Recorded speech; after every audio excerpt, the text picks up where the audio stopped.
All right, this will be part two.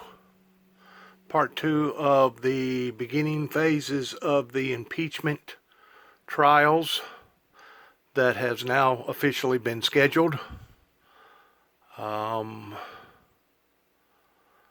It looks like there was 231 yays versus 194 nays. So, in regards to that, this will be part two. House has approved rules for impeachment probe. Please listen. Happening and what's being said, but what is true, what is known, and what is unknown. The nature of the alleged bribery plot with the Ukraine has parts that are unknown, and it will still be litigated through this process. We have evidence that has suggested that there was a quid pro quo, and we have denials. We'll continue to report that out. We also have the White House saying things today in the new statement that I have to note are abjectly and provably false, which is striking given that we're now into this full debate with the resolution and the rules coming forward. What do you make of the fact that the White House's statement here says that the new rules have, quote, violations of due process, that the new hearings fail to provide, quote, any process, quote, whatsoever? Because as we've reported, and the rules are written and the public can read them and we'll see them, they not only provide a process, but they actually provide what are traditional due process rights, not required by the Constitution, but that exceed what past presidents have even been afforded. Well, first of all, this White House lies more often than most people brush their teeth. So them lying in a statement is not newsworthy because they lie constantly. But the American people will, in fact, decide whether or not this is fair. This is now going to be on TV. And, I was thinking as I was working through in my head when these hearings will be. At and on the taxpayer's expense. Let's not rule that out. In other words, all this is costing we the people. That is adding that much more dilemma to our national debt. Again, and thinking about the coverage these hearings will get, and that the American people will tune in and watch this. What if you're running for president right now as a Democrat? Yeah. What if November 20th is one of the key witnesses of this impeachment inquiry and there's a debate that night? What if the hearings run over? And all of a sudden, we're in a situation where we've got the contenders to take on Donald Trump. We've got a week till Iowa. Way back in the cheap seats, and everyone is focused on this drama. I do think it's a challenge for our candidates to manage to keep talking about, just this week, the Senate had a very important vote to protect pre-existing conditions. And a bunch of senators voted with Trump to do away with pre-existing condition protection in junk insurance plans. And that hardly got a peep because of the drama of this moment of history. And I do think it's a real challenge for our candidates to continue to stay in the forefront as they are really working right now in really the home stretch for Iowa. Yeah. What she just got through saying is accurate to the degree that it's almost like a diversion has been created towards we the people not seeing just exactly what the people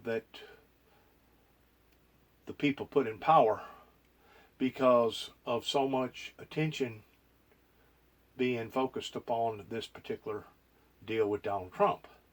In other words, it's taking away from the transparency of what the general public should be seeing, as well as this particular impeachment probe.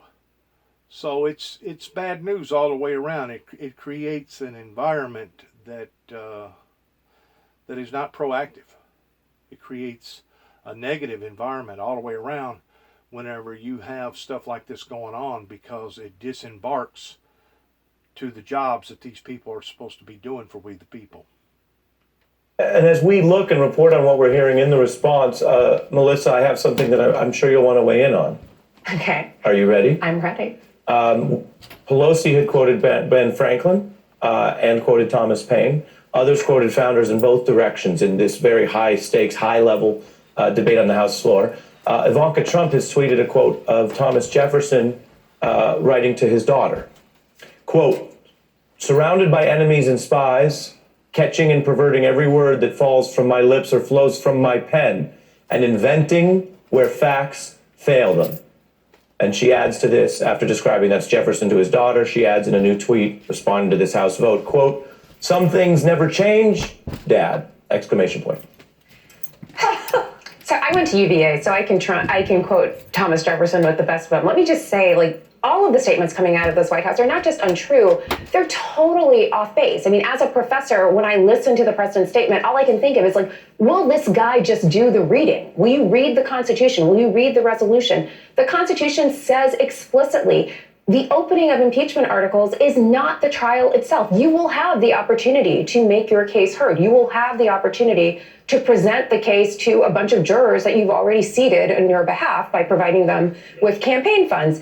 There's going to be an opportunity for him. This is an opportunity for the people to hear what the congressmen already know and for them to make a judgment about whether or not this is a place they want the country to be in. And Thomas Jefferson, for Ivanka Trump's own edification, is also someone who thought that the presidency should not be above the law. He said that over and over again. The tree of liberty should be pruned periodically, and impeachment is one of the ways we ensure that we remain a republic and not an autocracy. Yeah, that's absolutely right. There's a line in that White House statement that says the House is attempting to render a verdict, in this unfair process. And of course, the House does not render a verdict at all. It will be the Senate who ultimately, if the president is impeached, renders the verdict. And I think that's really where a lot of focus will. I mean, we'll really have to have a split screen now because the House will be conducting the inquiry, but we'll have one eye on the Senate, which ultimately, I believe, will have to make that decision. And, I've spoken with a number of Republican senators. They've come up with the position that, well, I may have to be a juror, so I can't comment on the substance of what the president appears to have done. And perhaps they'll stick with that line. But I think that'll make the White House very nervous that Republican senators are not out there actively defending the substance of the president's position on the allegations. Yeah, I mean, Barrett, this is a nation that has always been steeped in legal culture, if not always a deep obsession with all the specific rules. Since everyone's been quoting the founders, de Tocqueville talked about that, and then how the seating of the jury system was so important because over the course of civic life in America, people sooner or later, they or their family ended up on juries, and it was a kind of a training. And of course, he was speaking about a time when most people didn't have access to much education or higher education for sure. So going through the jury process was a reminder of, hey, this is what it means to follow facts and evidence. That can be positive or sometimes negative when people say we are all too lawyerly, even if you take the lawyers out of it. I wonder what you think now of what we are embarking on. And for viewers joining us here as we near the top of noon on the East Coast, the House has taken a step that all of our reporting suggests is highly unlikely to be unwound. A step towards the trial of the president of the United States, something we rarely see and something that connects with all of our notions of what it means to be fair, or for those who object to this, who see this as the president is putting it as a, quote, witch hunt or as overkill, the concern that sometimes there is no justice in the legal process. So as we look to that, and you think about that as a prosecutor, what should Americans keep their eye on if they are wanting to wait and see whether this looks fair before they ultimately make up their minds? My response would be that the facts are going to be the best antidote to the rhetoric. And what this next stage will give us an opportunity to dig into is the facts. And we can put aside the rhetoric. We can put aside claims that it's a witch hunt and focus on what the witnesses will actually be saying. I mean, we are talking about some of these things without any of us here having had the ability to actually see or hear what these witnesses have said in its entirety. So to have the ability to get their comprehensive statements, to see the facts itself, to see if what these witnesses are saying corroborates what the initial whistleblower says, to see how this plays into what we heard from the president's own mouth in that initial transcript, that is going to be the best remedy to all of this political rhetoric. And as much as the senators are going to be the ultimate jurors, so are we. I mean, they're going to have to convince us that there is a there there. Yeah. And at least from what we've seen so far, the witnesses that have brought in come with them an amount of credibility and knowledge that's going to be hard for rhetoric to overcome. And that really brings to the fore what you and our panelists are speaking about, the tension here that we're seeing today as the House passes this resolution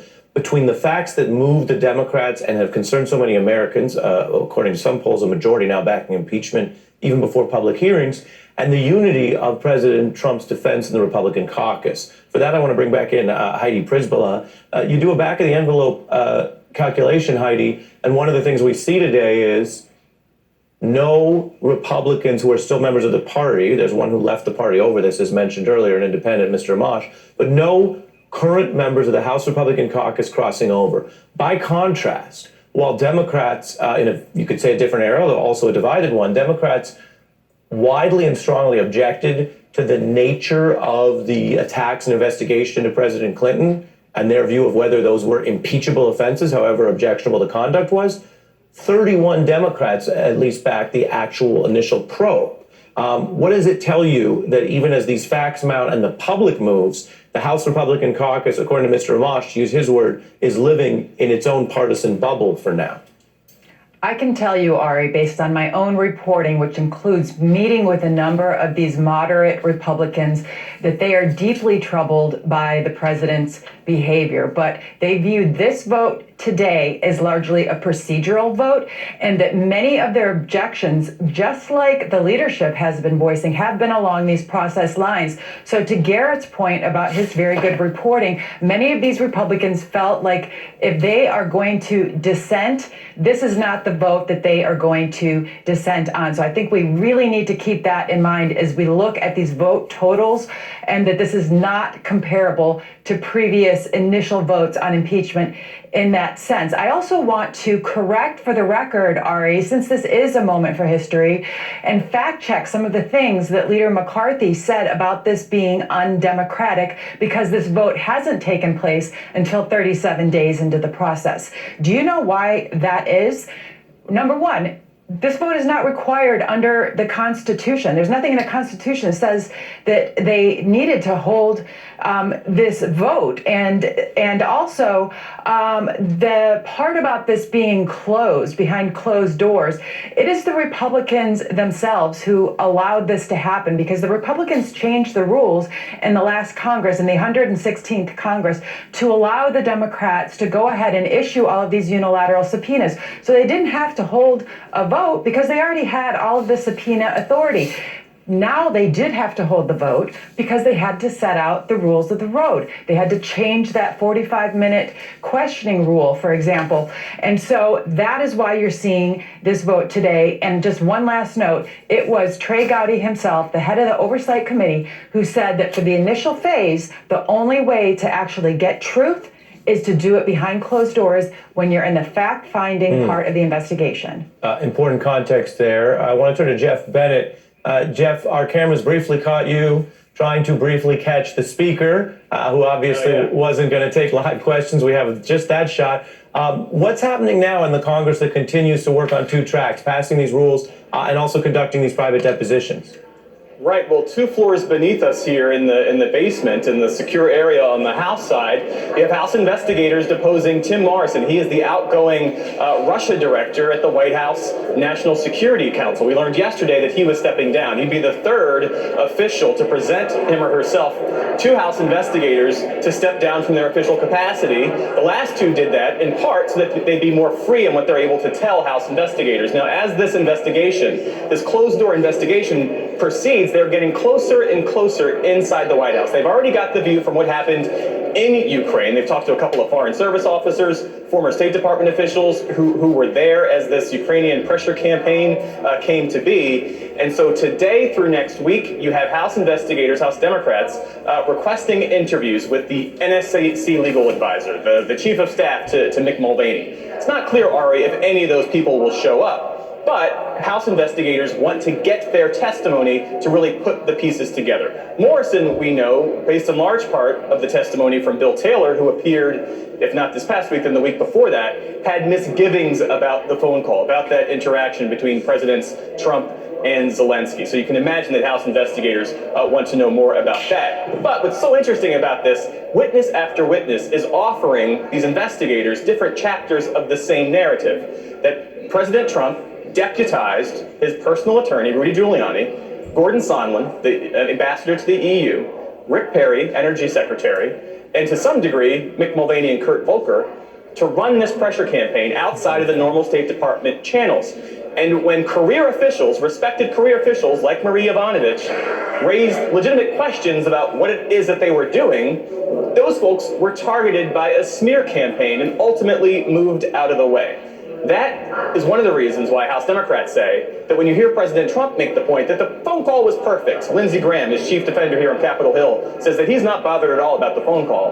The phone call itself is not the entire picture. It's what happened before the call and after the call that House Democrats are now investigating. In a couple of weeks, they will bring that all public. Ari. Reporting live from Capitol Hill, thank you for all of that. A lot going on. I want to bring it back here as we approach the noon hour and get ready for Andrea Mitchell. To my esteemed experts, a quick yes or no question followed by your final thoughts today. Yes or no, today's vote means it's almost certain the House will impeach Donald Trump. Yes. Yes. Yes. Yes. Which is really striking. I didn't know I'd get 4 yeses because I didn't pre-ask the question, but there you have it. Now to your final thoughts, as we're just about a couple minutes away from the end of the hour, what is the most important thing for Americans to take from all this? Whether they voted for Donald Trump or not, whether they know enough yet to have a judgment on what Ukraine means and whether it's a removable, impeachable offense, what do you tell people today now means? Set your DVRs to tape the testimony and the cross-examination of these crucial fact witnesses and make up your own mind. Try to tune out all of the noise and listen like you're a juror. Listen from the jury box to the witnesses and then decide where you stand. I think people are changing their mind about this, and I think the fact witnesses are going to be key for whether or not we get more than a handful of Republican votes in the Senate for removal of office. Well, and Gene, a mind is a terrible thing not to change. Right, exactly. I just would hope people pay attention, basically. I mean, there's going to be an attempt to paint this as strictly partisan politics, essentially. And there is a tendency, understandably, among people to just sort of, oh, they're all politicians, Right. They're all out for themselves. Now, because it's breaking news, I have to correct myself and my apologies, but I'm told that the Chief Deputy Whip of the House Democratic Caucus has found an NBC camera coming out of this vote. Congressman from Michigan, Dan Kildee, thanks for joining me. Thank you very much. Does today's vote mean that you're going to impeach Donald Trump? Well, it's a step that sets the framework for us to be able to make that decision. I know a number of us have seen enough evidence to come to that conclusion, but I think the process has to play itself out. But this will give us an orderly process that the Republicans asked for, and of course now they object to it. But this is the way our democratic system works. We lay down the rules that we're going to follow. We're going to follow those rules, and we'll come to a judgment based on the facts, which, by the way, are facts that so far Republican members seem completely willing to ignore. You say it sets out the rules in the process, and we've been reporting on that. Within those rules, what would be the main reasons to impeach Donald Trump in plain English? Well, for me, when the president, by his own admission, solicited the help of a foreign government to investigate one of his political opponents and then did everything he could to try to cover that up, that's a fairly plain set of facts that doesn't really need a lot of analysis. But we have a responsibility to get all the evidence we can surrounding that particular question and any other questions that might come up. And that's what is going on right now, and what the public hearing process will be intended to display for the American people and for members of Congress. And Congressman, I'm sure you're familiar with some of the pushback already from the White House because it's echoed what they've said previously. The White House saying today there's no due process, there's no fairness, they have no rights. What do you say directly to the president about that? the president will be given more than ample opportunity for him to defend his own behavior. That's what due process is, to be able to face those that are bringing this information forward, which we are doing right now. Republicans, by the way, are in the room questioning these witnesses as a part of this deposition. So the idea that the president has no representation, first of all, is flatly false. The process that we just outlined will include the president having the ability to have representation. But here's the thing. They don't want to talk about the facts. They don't want to try to defend the president's egregious behavior. They want to talk about the shape of the table in the room. And we're just not going to let that happen. Congressman Dan Kildee, a member of leadership on this busy day, thank you for joining us. I want to give special thanks to everyone who was a part of our MSNBC special coverage today. That includes Gene Robinson, Senator McCaskill, Heidi Prisbilla, John Meacham, Barrett Berger, Melissa Murray, and so many more. I really appreciate it. We are more steeped and more informed because of it. And that wraps up our special coverage. You can find me, of course, later today, Ari Melber, at 6 p.m. Eastern on The Beat. But right now, we hand it off to an expert on this momentous and historic day in Washington. Andrea Mitchell Reports starts right now.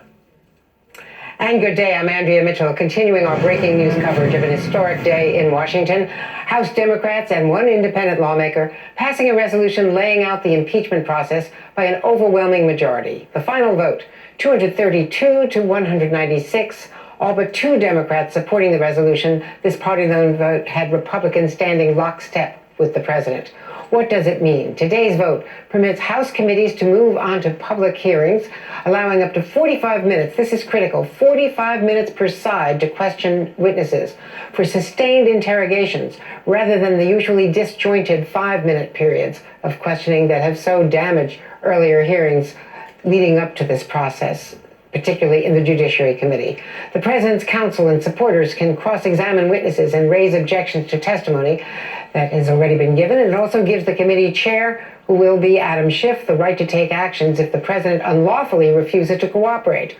Once the evidence is reviewed then by the Judiciary Committee, if necessary, articles of impeachment would be reported to the House for a formal vote on the floor on whether or not to send this on to the Senate for a full trial. Speaker Pelosi and House Republican leader Kevin McCarthy earlier today making their closing arguments. I don't know why the Republicans are afraid of the truth.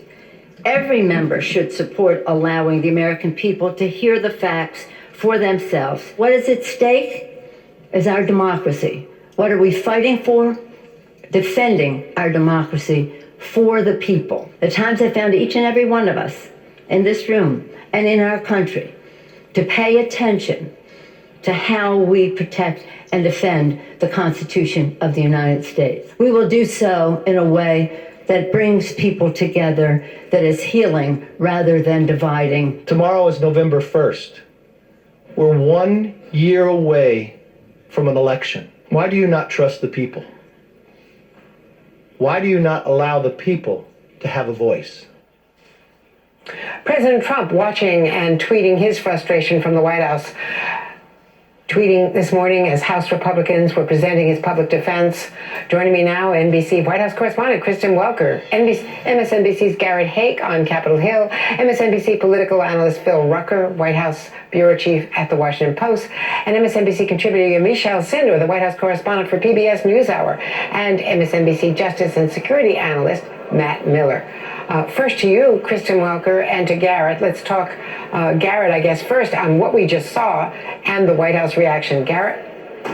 Well, Andrew, you saw a historic vote here to move forward with this impeachment inquiry. A number of Democrats who had been on the fence about doing so at all said that they would be voting to open up this process, that even though they're not ready to vote for impeachment articles yet, of course, none have been drafted, that it was time to move this process forward. And so, indeed, we could begin to see open hearings as soon as the week after next. Remember, Congress is out next week. In fact, as soon as they wrap up this series of votes on the floor here, many will head to the airports to get back home and, in the case of these Democrats, begin selling their votes to their constituents, explaining why they've done so and what we have learned so far from these closed-door depositions that continue even as I speak. what you'll hear from Republicans is that there was, in fact, a bipartisan vote today, a bipartisan vote against going forward with this inquiry, as 2 Democrats from conservative districts crossed over to vote with Republicans against going forward. So we see tribal lines here drawn, lines in the sand, Democrats and Republicans almost completely back in their corners with the exception of those 2 Democrats. But this inquiry will continue, and the American public will get to see open hearings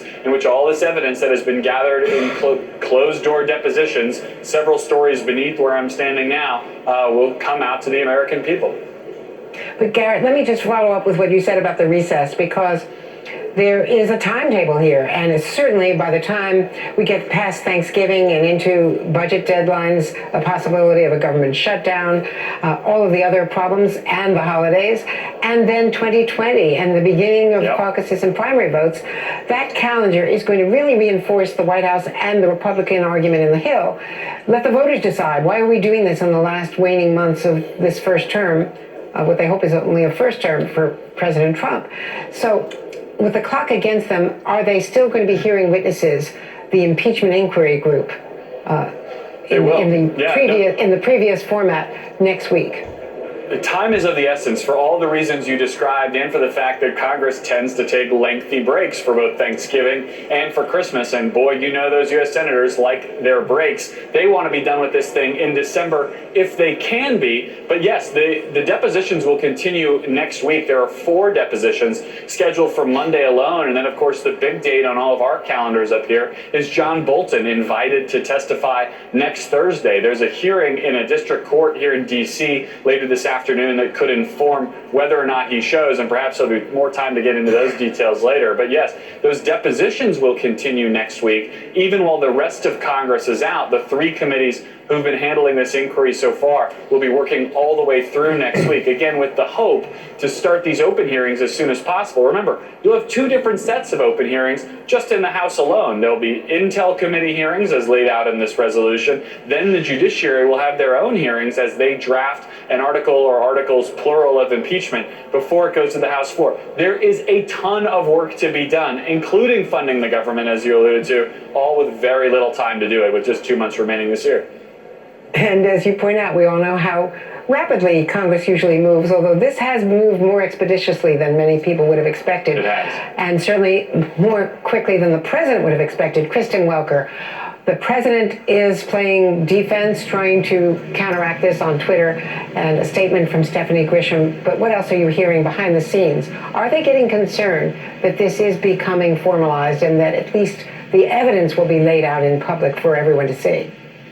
Well, we know, Andrea, that there is a realization here at the White House that they need to have a more robust response to all of that. So I think that does point to the fact that, yes, there are mounting concerns. They have been countering this entire process really on the process of it and not on the substance of it. And you heard President Trump just a few days ago say, hey, wait a minute, we should be arguing this on the substance. That's his sort of approach to this. But his allies, his aides, have been trying to essentially discredit the entire process by saying there hasn't been an official vote. Well, today that changed. So the question is, how then does the White House strategy change? I put that question to Kellyanne Conway. Are they going to need to talk more about this substance, what President Trump was actually directing as it related to Ukraine? Kellyanne Conway gave the indication that they would essentially be doing both. You look at the statement that the White House put out, Andrea, and I think that also gives you a clear view into what we can expect to see. I'll read you just a part of it. The statement says that this was unhinged. It's the unhinged obsession with the Democrats with this illegitimate impeachment proceeding. It does not hurt President Trump. It hurts the American people. Instead of focusing on pressing issues like the impact on real families, like reducing gun violence, passing USMCA, improving health care, lowering prescription drug costs, securing our southern border, the Democrats are choosing every day to waste time on a sham impeachment. So that is going to be their talking point, that there are all of these policy issues that the president wants to be addressing, and yet Democrats are focused on this. We saw that on display during a campaign ad that went out during the World Series last night. Unprecedented for an ad to go out that early, but President Trump is clearly trying to get ahead of all of this. Now, what can we expect to see today? We know that President Trump right now is in the West Wing. They've been monitoring these proceedings throughout the day. He's been working the phones, and we expect him a little bit later on this afternoon, Andrea, to huddle with some GOP lawmakers to talk policy and also next steps. Andrea. And when we talk about what the president is going to do next and the battles on both sides, Phil Rucker, let's talk about the politics of this. The president has been, supported uniformly by the House Republicans, perhaps not so much among some Republican senators as this proceeds. But what is holding together the Republicans on the House uniformly, despite some compelling testimony, most recently from Alexander Vindman, the military aide, who listened to that call and had such alarming testimony, according to all reports?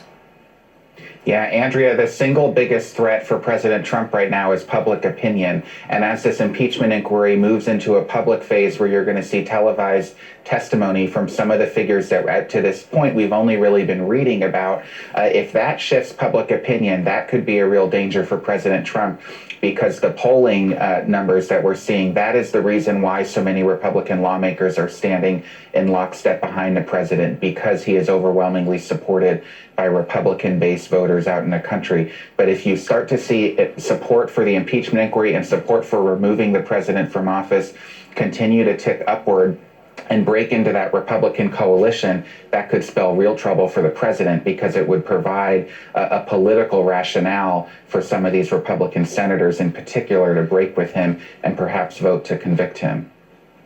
Nancy Pelosi, Yamiche, is the ultimate whip vote counter. We all know she never takes anything to the floor where she doesn't know exactly where the votes are. When this all started months and months ago, and she was saying she would only do this if it were bipartisan, and everyone was saying that all of those freshmen from swing districts would vote against her, how did she pull this all together, piece by piece? Nancy Pelosi really showed here that she had the skills to move forward with her caucus, knowing where to get these votes from. And really, it was about making the case, the simple case to the American people, but also to her members, that Democrats can make this case that the president unlawfully and unfairly pressured a foreign government to try to interfere in the 2020 election. That's the heart of Nancy Pelosi's argument. And she realized it, as we can all now see, that she could make that argument and that this vote could go through. And there are a couple of defectors in the Democratic Party, but for the large majority of Democrats, they are now moving forward as one. And this is a huge moment for President Trump's presidency. He is now having to face a formalized procedure for this impeachment inquiry, and he's going to have to really put together a strategy. Sources close to the White House tell me that they've been meeting with GOP lawmakers ahead of this vote and are meeting with them after this vote. And what you see is the president really trying to line up Republicans to get them to have loyalty to him and to get them to really have this one-line message that is the president did nothing. Of course, the issue there is that the president has been pushing an adjusting message. First, he said there was no pressure. Then he said that this is secondhand. Then now, essentially, Republicans are moving forward with this idea that the president might have done something wrong in that call, but that it's not impeachable. So the president is really facing a real evolving message here, and he really is going to have to huddle with people at the White House to really center his message and cement what he wants to do with this impeachment inquiry. And of course, Matt Miller, the expectation, the anticipation on the Mueller probe for 2 years, where there had been no leaks and complete and total secrecy, was such a disappointment to Democratic partisans and to the president's critics, and on the Hill and throughout the country, in fact. And that must have been a key moment where they were trying to readjust on their impeachment expectations. But then the president almost handed this to him with the phone call, with the pressure, with Rudy Giuliani's continuing role. It was the day after Mueller that this call took place. And either he felt emboldened by that, by getting off scot-free, or having the Mueller probe lifted off of his back. And then in releasing the transcript, it was almost giving Pelosi and Adam Schiff the weapons to use against him. That's exactly right. I think one of the argument you've heard over and over from the Republicans, you heard it a lot today, is that the Democrats have been moving towards impeachment since the day President Trump took office.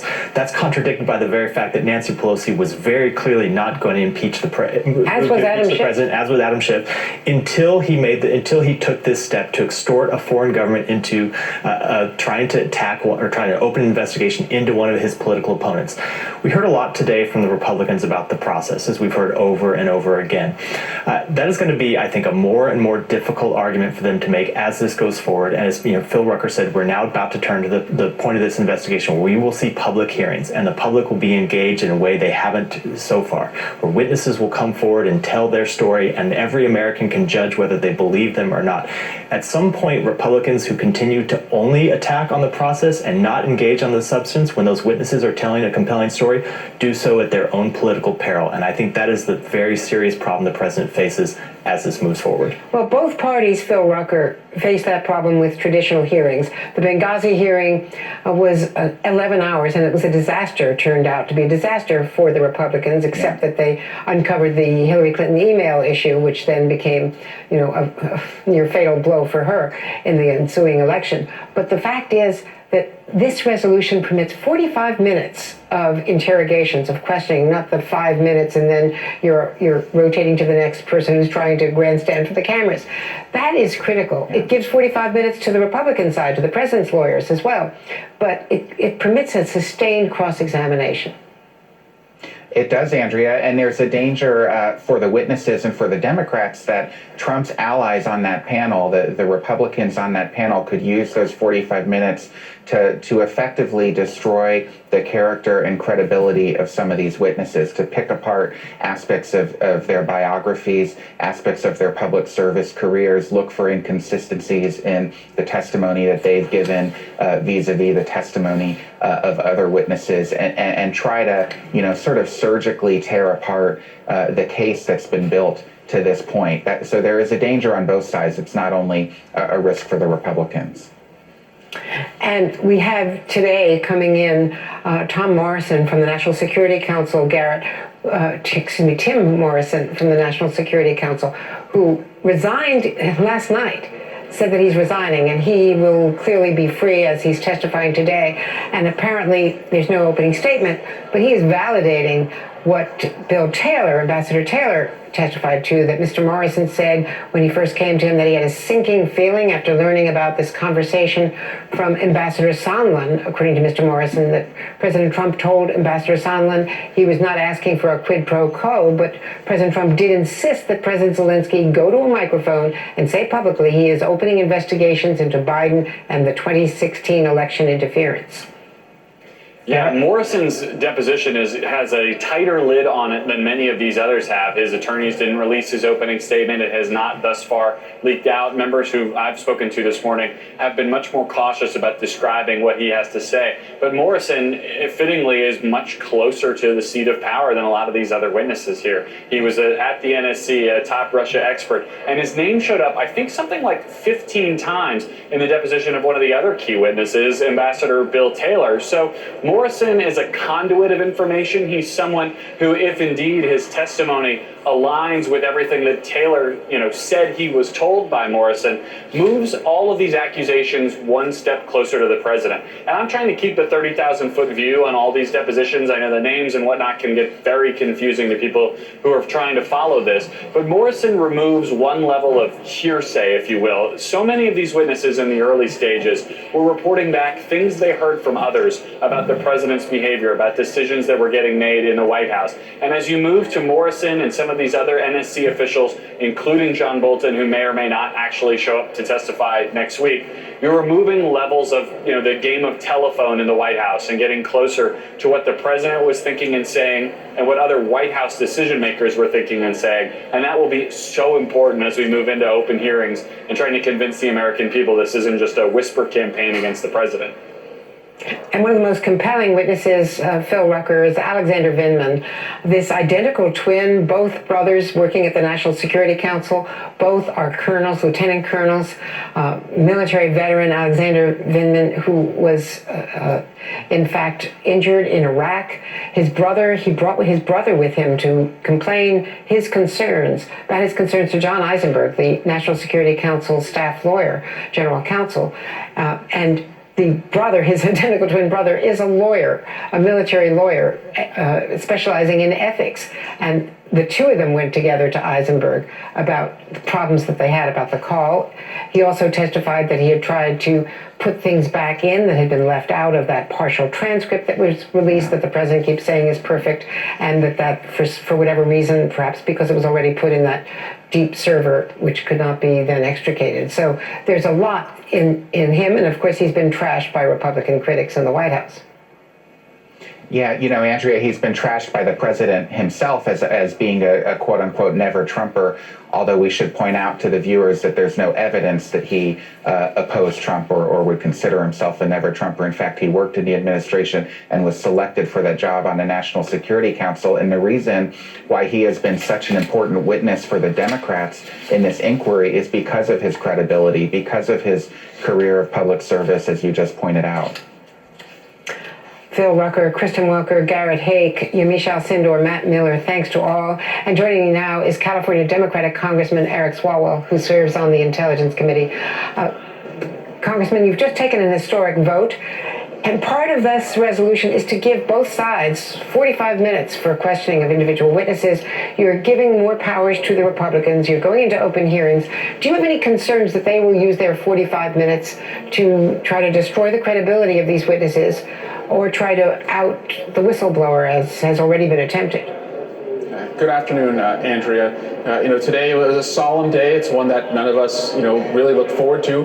But you're right. We did afford, as we move to this public phase, a process for the president as well as for Republicans. I can't control how they spend their time, but it is time for them to get serious about what is alleged. Of course, we have seen efforts in the closed proceedings to out the whistleblower. We saw the stunt of storming the secure room, but the American people are going to expect a seriousness to this process, and I hope my colleagues awaken to just what the president did and what it means if we look the other way and don't at least seek to hold him to account.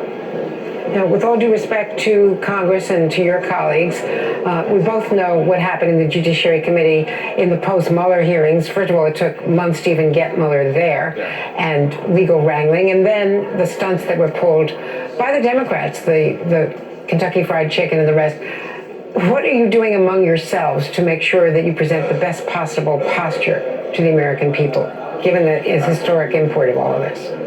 Yeah, first recognizing, we have a system of due process in America that even the president is entitled to that, despite the way that he judges people without evidence, he's going to be judged with a fair process. But also, Andrea, the speaker reminds us every single day that this is a solemn responsibility. It's nothing to be gleeful about, and if we send something over to the Senate, it will only be worth the fairness that was put into the process behind the facts.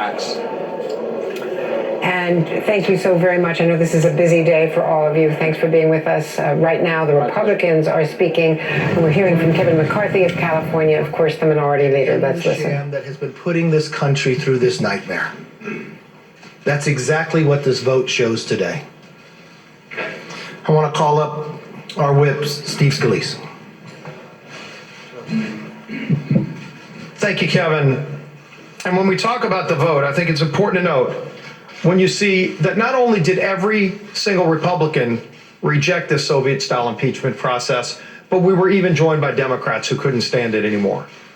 If you look at where we are right now, we're at an important point in history.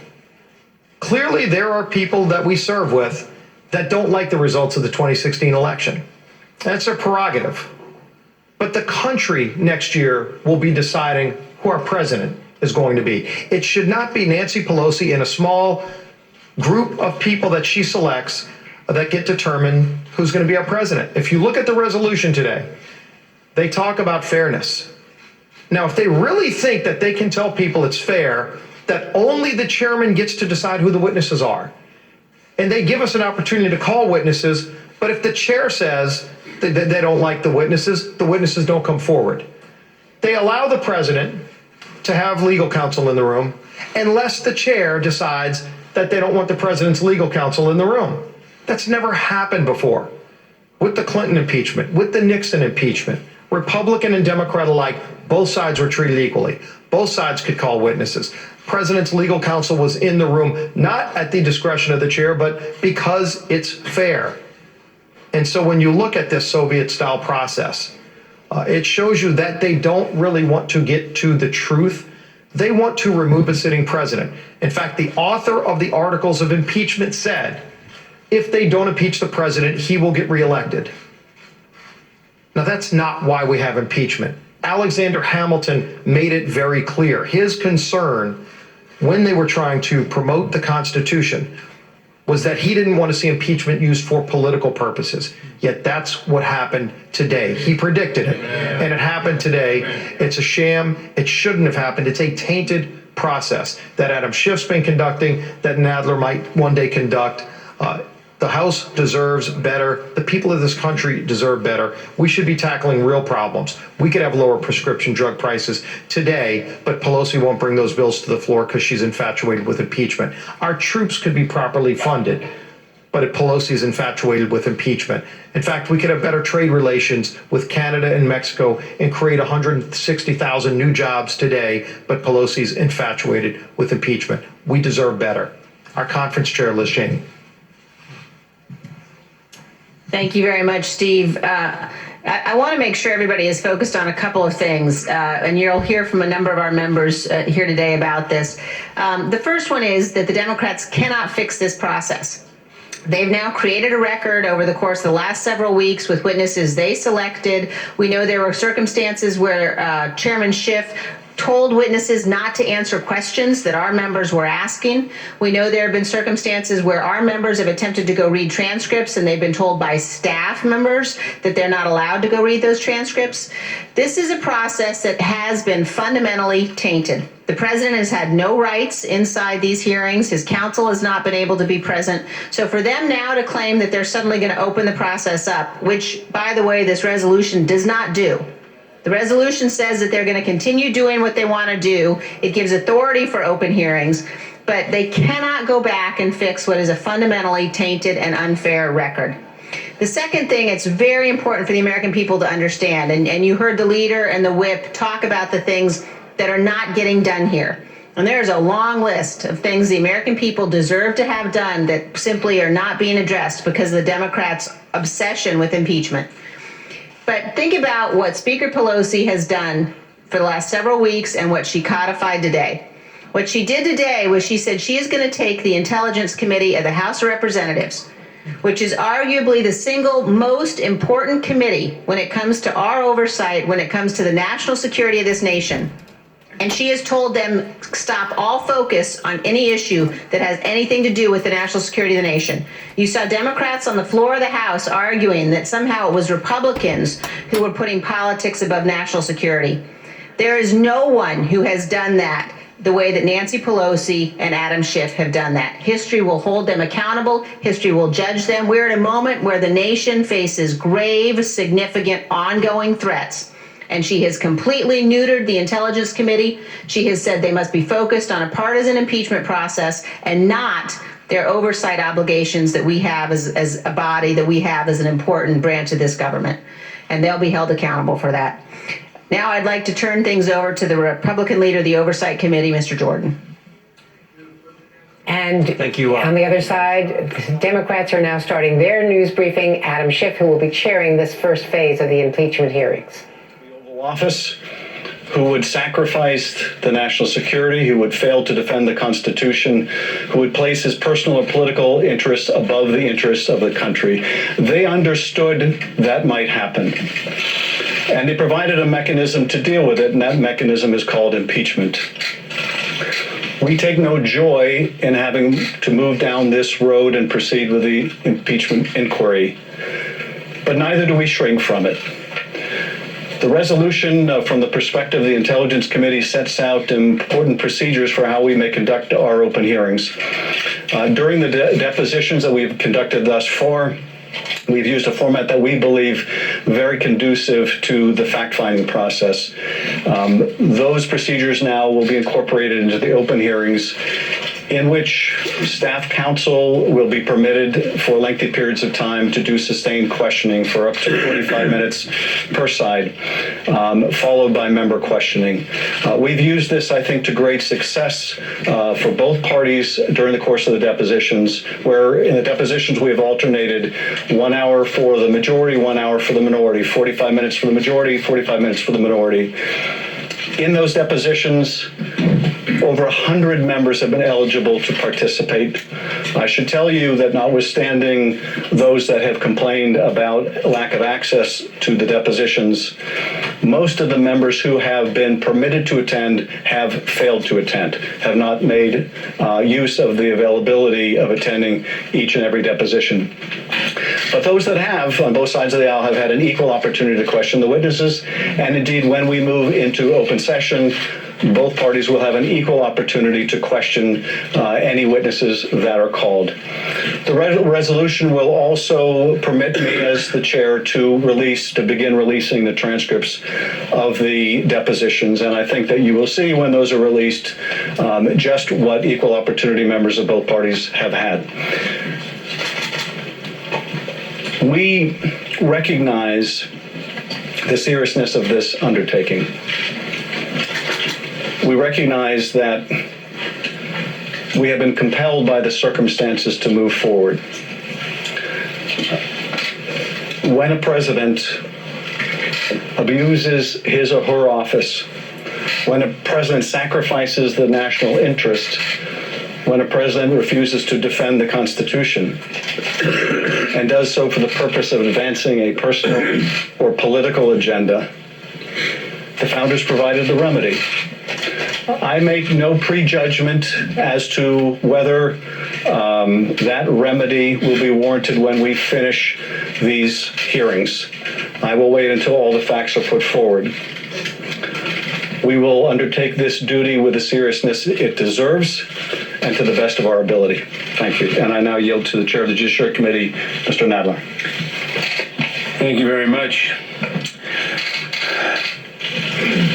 No person, Republican or Democrat, president or anyone else, should be permitted to jeopardize America's security and reputation for self-serving political purposes. No president, no official. And it will be, of course, the Judiciary Committee that will make the final decisions about the articles of impeachment, which will then be forwarded to the House floor for yet another vote before this goes to the Senate, if it does become a serious impeachment effort that proceeds to the Senate. Joining me now, Donna Edwards, former Democratic Congresswoman and contributing columnist for the Washington Post. Charlie Sykes, editor-at-large at The Bulwark, also an MSNBC political analyst. And Rick Tyler, Republican strategist and NBC News political analyst. Donna, first to you. Your former colleagues taking this step today. What are the political risks for Democrats going into this election year? I mean, I think, clearly the conduct of the proceedings that are coming is really important. And I think that's why the resolution sort of lays out a process that allows for staff counsel to ask questions. We've seen how that can go awry. It, sets about a process that provides for the President of the United States to have counsel to be able to call witnesses, to present evidence, and the same for Republican members of the Judiciary Committee. And so, whenever you're calling witnesses, you don't know what's going to happen. And I think that they've actually laid out a process that allows at least to be able to control the environment so that it doesn't become a circus. Can they control their own sort of grandstanding, though, Charlie? We've seen members of Congress on Chairman Nadler's own committee really diminish their political effectiveness by the way they perform not following up questions, Right. just as the Republicans did with the Benghazi inquiry. Well, and also look what the Republicans are going to do. I mean, I think it's striking that not a single Republican decided they were going to break with Donald Trump. Not a single Republican is concerned about the verdict of history by siding with Donald Trump, even on this vote on procedure. But also, think about what their strategy is going to be. They will be trying to delegitimize and discredit this entire process. This is peak congressional power. Under the Constitution, this is one of the most important things that Congress can do. The Congress is in this circumstance more powerful than the president here. And what we're going to see is that Donald Trump will demand of Republicans that they try to turn it into a farce. And we've seen this. Well, what did he ask them to do? Storm the skiff and smear Colonel Vindman. So the question is, how far are Republicans going to go to discredit and to turn this into a circus? That's a real challenge. Breaking the law, and in fact, I was surprised that the Democrats did not make more of an issue of bringing cell phones and other devices into the skiff, which potentially taints the entire environment, permanently taints it, unless it can be cleaned up. Let's talk about the Republican strategy here, the White House strategy. The president has been his own communications chief, chief of staff. We know, political advisor. He's now beginning to assemble a team, bringing in some lawyers. He needs a strategy. This is a serious issue now. Up until this point, has been the president's strategy. It's not been a very good one. I think he can bring all the advisors, and they now have a war room that apparently convenes at 10 a.m. after all the morning shows have wrapped up their messaging. And he will, but it won't matter because the president is not going to listen to them. And this vote today is really, frankly, remarkable, as Charlie was saying. It's simply a procedural vote. They can always vote when you get articles of impeachment. They can always vote against the articles of impeachment and go on record. But what they've been saying for weeks is, we want a transparent process. We just voted to have a transparent process. We want due process. They just voted to have due process. And what did the Republicans do? They voted lockstep against transparency and due process. This, by the way, they just finished what would be the grand jury proceeding, right? They're doing an investigation. Now they move on to public testimony. It's all part of the constitutionally circumscribed process in which you do this. And now the Republican Party, which has always touted itself to be the constitutional party, is going to undermine the constitutional process, which, by the way, these particular rules that are in the House were written by John Boehner and the Republican Party. They are following the Republican rules of how this procedure is to go. So I don't know how far they're going to go, but the Republican Party is codified its demise. It's the end. Well, let's look at a recent poll, a new poll today. New York Times, Upshot, and Siena College poll on impeachment. Voters in battleground states, Arizona, Florida, Michigan, North Carolina, Pennsylvania, your home, Wisconsin. 52% opposing impeachment and moving him from office, 44% supporting.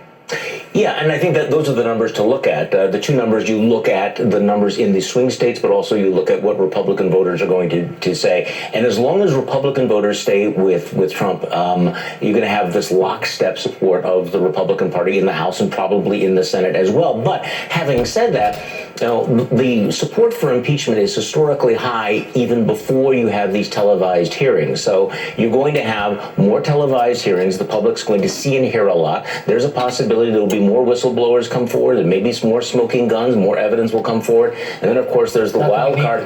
Yeah, no, we don't need them. And then there's the wild card of Donald Trump, who tends to become more undisciplined and unhinged when he's under pressure, and will create more things that Senate Republicans and House Republicans will have to defend. So right now they feel we have to be in lockstep. We have to defend the indefensible. But the stakes are going to get higher, and it's going to become more difficult as time goes on. Of course, the other part of this is that the president has the megaphone. The president can control the agenda. He can go on television on Sunday morning and give details, Donna, that have never before been given of an operation that had just been completed by special forces in Syria.